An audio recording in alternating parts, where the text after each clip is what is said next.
our Agony Aunty Jee. So, for this section, we will invite you guys to submit your questions or anything that you really want to ask us about anonymously, and we will have a go at answering them to the best of our ability. But before we start, we just want to give like a little disclaimer. We're not experts. We are just two striving Muslims who are trying to do their best. We're just going to give our opinions. So yeah, take it with a pinch of salt. Please don't get angry with us or sue us or anything if it's not the best advice and it goes wrong. But obviously we're going to try and do our best, and we're going to try and support you and try and help as much as possible. Okay, with that being said, let's get to the first question. Okay, so someone's asking if you have any advice on how to keep attentive in your salah and just keep up with your salah in general. Yeah, that's a really important question. So actually, salah being one of our 5 pillars, we know that we need to try and strengthen our relationship with Allah, and we need to do this by keeping khushu or attentiveness in our prayers, and that means we must establish the prayer by praying on time and having that attentiveness too. So how do we kind of build up that attentiveness? I've got some tips here which I've learned from my own course, an Islamic course online. So there's some ways in which we can keep ourselves longing for prayer, and the first way we can is by having that intention first to pray all our salahs on time and try and pray with khushu. And if we're struggling with this, we should just make dua to Allah that it will be easier for us, and then we can move forward with some other steps as well. So I think first thing as well, having the priority to put our daily tasks around our prayers. So I don't know if you heard about a Muslim prayer app. It's an app that you can download on your phone, and there's a widget there which you can put on your home screen which shows you all your prayer times, and that way you'll be able to see exactly when the prayer time starts and ensure that you pray on time. Also, disclaimer, because there was recently a thing with their privacy, they have sorted that out now, so they're all good. So yeah. So I think that was the privacy issue, was a misunderstanding anyway. Yeah. Yeah, so Muslim prayer is Muslim good to prayer go. is all good. Yeah. Support Muslim businesses. Yes. Yeah. So mashallah, that's a great app you can use to, if you're especially struggling with Fajr, and you can kind of use that to see what time it starts. Setting multiple alarms also helps. Another thing is, if you feel unmotivated, then it's important to remember that the Prophet ﷺ mentioned in a hadith, actually within the hadith, that there are several different things which are counted as a sadaqah, and a good word is one of them. Also, every step that you take towards prayer is counted as a sadaqah.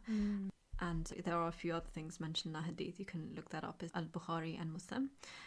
And then another few tips as well. It's good to obviously pray in a quiet, clean place. Try and have yourself free from distractions and kind of free your mind from more worldly thoughts and priorities. I know that's really hard, but maybe it's taking that time at the very beginning to just clear your mind can make it easier to do that. Yeah. Also, if you get waswaseh from shaitan in your namaz as well, there's you should say A'udhu billahi minash shaitanir rajeem. And I think you just have to kind of dry spit to the left 3 times. That's another way to prevent the waswasah from stopping you, distracting you. And these tips personally, I mean, these tips are generally what we were taught in our course, but for me personally, these things actually help me a lot. The following tips I'm going to share now. And I think first thing, it was just making sure that you kind of understand what you're saying in your prayers, and maybe taking that time within the prayer to stop and just reflect on what it means. That's and important. As you, maybe after you said it or as you're saying it, and that's important for you to really connect with the words that you're saying. So that also helps you engage deeply with Allah's words. I think also being able to engage with it, I think this is more on a recitation level, but also it helps with prayer, is just knowing that these words are coming from Allah, and that, you know, there is a mention on our course that there are 3 real ways you can engage with Quran. And the first one is just reciting it as if you were reading to Allah subhanahu wa ta'ala. Second level, which is better, is just reciting it and knowing that Allah is aware of you, looking at you with His mercy. And then the third level, and the best way to engage with Quran, is recognizing the Quran is Allah's speech, and it's His kalam, His noble speech. And as our creator, those are the words we're reciting. And because Allah's speech is part of His attributes, it's also the fact that we know that we're reciting words which can hold His speech in the first place. That's a real mercy. Yeah. And it also allows us to kind of experience his speech in a different way by reciting it without understanding it's straight from him. Yeah, I feel like going through those 3 stages in your head, like mentally, that can be really, really helpful as well when especially you're in when reciting. Sometimes you can, if you're struggling with prayer, that can also help. But I think this is something they generally said for Quran recitation. Yeah, But obviously, yeah. as you're reciting Quran in the namaz, it can help as well. Yeah. If you're struggling to keep concentration with the other methods I've mentioned. And then finally, last few things is also just to treat the namaz, prayer, salah as a conversation with Allah, and it's good to try and some sunnah du'as within your sujood after you've mentioned Subhana Rabbiyal A'la 3 times. And I think it's good to just download a few du'as and just learn them. I think they have to be sunnah du'as or prophetic du'as to be able to recite them in your namaz. Quranic du'as can be read as long as it's not the intention of it being you're reciting Quran. It has to be as a du'a. Sajda, right? In sajda, in so sujood. dua, yeah. And then finally, making dhikr and dua after prayer. So just being able to praise Allah, then read durood on the Prophet ﷺ, and then just make your du'as there. And it's good to use as many of the 99 names as possible, although that it depends on situations as well. You want to use particular names of Allah for particular things you're going through. But that's just a good tip to think about as well if you want to do that. And then obviously afterwards you want to read your Ayatul Kursi and your 3 goals, and it's good to blow that on yourself as well and rub over your body. So I find that the last 3 or 4 tips were very useful for me personally in this. And and I think if you have spare time, it's always good to really read the tafsir and understand on a deeper level about the context of the verses you're reading in the Quran.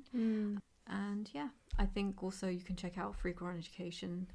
Free Quran Education is great. It's a YouTube channel. They share like talks or just general Quranic education, and they've done it in so many different languages, and they make it all interactive and visual learning, animated. And it's just really lovely short videos to watch to keep in touch. Really digestible. It has some really good advice and really kind of nice infographics as well that they create. So inshallah, I hope that helps, and this is as much as a reminder for us as well to be able to implement. And we are trying to implement this, but it's nice to be able to share what we've learned. And inshallah, I pray that whoever is finding it difficult, may Allah make it easy for you and for all of us, and allow us to always have the best khushu in our prayers. Ameen. That's really great advice, alhamdulillah, about like how to stay attentive. And I think that's just a really great question to ask in general, because it's something that we kind of all go through. Just having to try and maintain that concentration in your salah is really difficult. One thing that I also find that helps me is whilst I'm praying, imagine myself praying in front of the Hana Kaaba, and someone else also recommended, and this is really helpful, to imagine Jahannam and Jannah right next to you. So if you imagine Jahannam on your left and Jannah on your right, and then while you're standing, you imagine yourself standing on the Sirat. That can just be really like helpful visual reminder to just keep your thoughts on track, so that you're not wavering and thinking about anything else. You're just really like imagining those things in detail and trying to visualize them. And following the second part of the question of how to just keep track of your namaz and make sure you're praying regularly in general, I would say to that, just to make sure that you're like understanding the reason why you pray in the first place. At the end of the day, you're not praying because Allah needs the prayer.